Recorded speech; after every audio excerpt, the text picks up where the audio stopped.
Okay, hi everyone. We are going to read our book. Hopefully you remember what this story is about.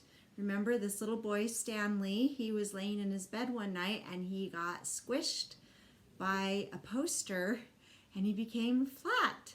And so his family has been sending him on all sorts of adventures because now he's flat and he can fit anywhere.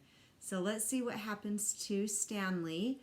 We are on the chapter called The Museum Thieves, and it's chapter 4. Mr. and Mrs. O.J. Dart lived in the apartment above the lamb chops. Mr. Dart was an important man, the director of the famous Museum of Art downtown in the city. Stanley Lambchop had noticed in the elevator that Mr. Dart, who was ordinarily a cheerful man, had become quite gloomy, but he had no idea what the reason was. There's a picture.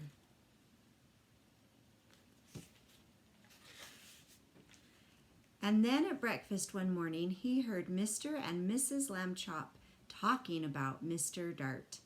"I see," said Mr. Lambchop, reading the paper over his coffee cup, "that still another painting has been stolen from the famous museum. It says here that Mr. O.J. Dart, the director, is at his wit's end." "Oh dear, are the police no help?" Mrs. Lambchop asked. "It seems not," said Mr. Lambchop. "Listen to what the police said to the newspaper. 'We suspect a gang of sneak thieves. These are the worst kind. They work by sneakery, which makes them very difficult to catch. However, my men and I will keep trying. Meanwhile, I hope people will buy tickets for the policeman's ball and not park their cars where signs say don't.'"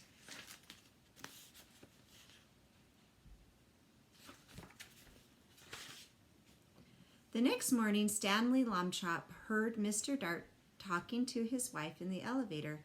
"These sneak thieves work at night," Mr. Dart said. "It is very hard for our guards to stay awake when they have been on duty all day.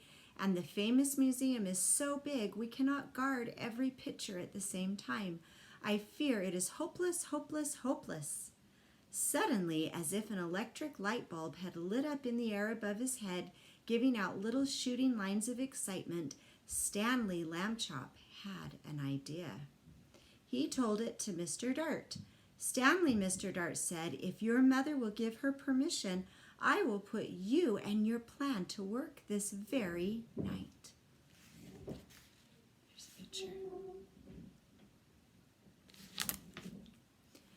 Mrs. Lambchop gave her permission. "But you will have to take a long nap this afternoon," she said. "I won't have you up till all hours unless you do." That evening, after a long nap, Stanley went with Mr. Dart to the famous museum. Mr. Dart took him into the main hall, where the biggest and most important paintings were hung. He pointed to a huge painting that showed a bearded man wearing a floppy velvet hat, playing a violin for a lady who lay on a couch. There was a half-man, half-horse person standing behind them, and 3 fat children with wings were flying around above.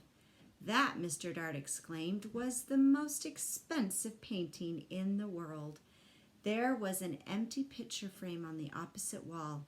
We shall hear more about that later on. Mr. Dart took Stanley into his office and said, "It's time for you to put on a disguise." "I already thought of that," Stanley Lambchop said, "and I brought one, my cowboy suit. It has a red bandana that I can tie over my face. Nobody will recognize me in a million years." So here's a picture of the most expensive painting in the world. And we'll finish up tomorrow.